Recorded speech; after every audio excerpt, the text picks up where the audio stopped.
I'll tell you what, we are thankful for you, ladies and gentlemen, because on the busiest travel day of the year, you made time for your old friends at NFL Total Access. Welcome to the show. Happy Thanksgiving Eve.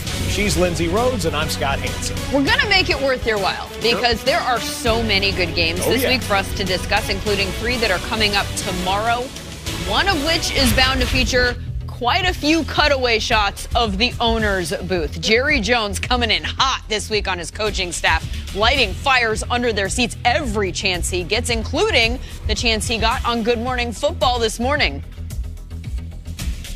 Let me tell you, no one in this country has earned the right to say, I'm a Jason Garrett man more than me. I am his man. And we want the very same thing, and that's for our players to play at their very best. And we want his staff to coach at their very best. The bottom line is we get graded. I'm in business. I don't have to win the Super Bowl in business every year. I can come in 6th and have a hell of a year. But in this business, you've got to come in first. You've got to come in first. And so fundamentally, you've asked for something that's a very narrow window to begin with. I want Jason to get it done. Dak Prescott, he's leading the league in passing. He's on his way to leading you and your organization to his 3rd division title in just 4 seasons. Talk to me, baby. Why ain't this guy paid? Because there's a lot of $100 million quarterbacks that can't sniff Dak Prescott's skill level. I'm not known as a guy who gets hand cramps when I'm writing checks, but I want to win some football games. And he has now made that crystal clear with 5 games left to go, a 1-game lead in the NFC East, and an 8-3 Bills team coming to Dallas tomorrow. Ian Rappaport, what's the takeaway here? Well, there are 2 main takeaways from Jerry Jones's comments, which were fascinating and very specific. First of all, he said in some years, coming in 6th is fine. This year, that is simply not good enough. An indication of how much talent Jerry Jones believes this team has. You look around this roster, talk to other people around the league. This is certainly one of the more talented rosters in the NFL.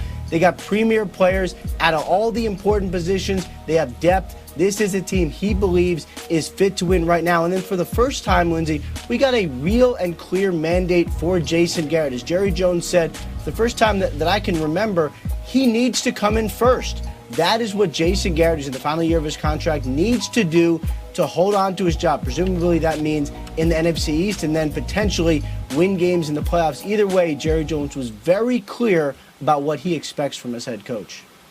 Year 9 for Garrett. He's gone to the playoffs 3 times, and he's won 2 games there. Willie McGinest and James Jones. What do you think he needs to do this year to keep his job? Well, he has to come in first, but I'm listening to Jerry Jones talking. Jerry Jones says no one in this country has earned the right to say that I'm Jason Garrett's man than me. And with him saying that, he's saying, I have sat back. I have gave all the controls to you when it comes to bringing players in, when it comes to signing players. The players that you wanted, I have gotten you those players. This is your roster, and you are not winning ball games right now, and you possibly might not win this division. That is what that is telling me. And if he doesn't come in first with his roster, with his players, with his coaching staff, Jerry Jones is basically telling him this is it. Because I used to be all in. I used to say, no, this player ain't coming in. We want this guy in free. Now I've sat back and let you guys build this team. You guys started with the O-line. You got Zeke. You got all the pieces that you wanted to make your football team successful for Jason Garrett, and he's not delivering. And Jerry Jones is basically saying this is it if you do not come in first place. You know what, though, listening to him, Willie, I'm not sure if first place in the division is going to be enough. If you go to the playoffs and you go one and done with this roster, I think when you're a great team, winning the division is the expectation. Like, that's where you start with winning the division, because that automatically gives you a place in the playoffs. Yeah. But they've won the division. They've been successful of doing that. And when you reference business compared to players and teams and coaches and all those different things, you have to understand there's another side besides going out playing the games. There's a business to it, and there's a production business, meaning you need to go out and you need to get wins. You talked about building this team, putting players in place, having the expectations coming into the season, saying that we are a Super Bowl team, not a playoff team, a Super Bowl team.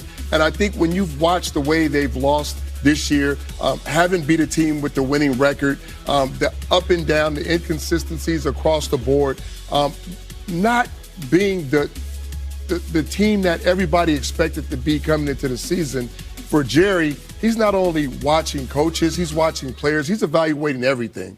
And I think when you make a statement like that, you're putting the pressure on the coach that you need to go and win. How do you think that the coaches and the locker room will respond to all of this and the pressure being put on them? The last time Jerry talked about the Grand Reaper coming through and all those different things, they responded well. They went out and won, I think, 3 or 4 football games. And you have to understand, as a player, if you want your coach to be here, you got to play a certain level. And as a coach, you got to understand, too, no matter how much I like you, how much I've supported you, if you don't win football games, I got to move on at some point. And then another thing is you don't want to panic neither. I've seen some coaches get on the hot seat and then start panicking, start changing all type of stuff, changing plays, changing the way meetings go and things like that. And the players are sitting back like, man, what's going on? We just because we lose, don't mean we got to change the whole thing. So once you start getting light and fire under people, they could change stuff. And then next thing you know, they could lose more ball games. So my advice to you, don't be sitting up there all scared, changing stuff, and you come out there and you really play bad. Well, I tell you what, this might be the most on-brand Thanksgiving Day game ever. We've got a passive-aggressive fight that makes everyone else feel uncomfortable. Speaking of which, we'll have player reaction from Jane Slater still to come.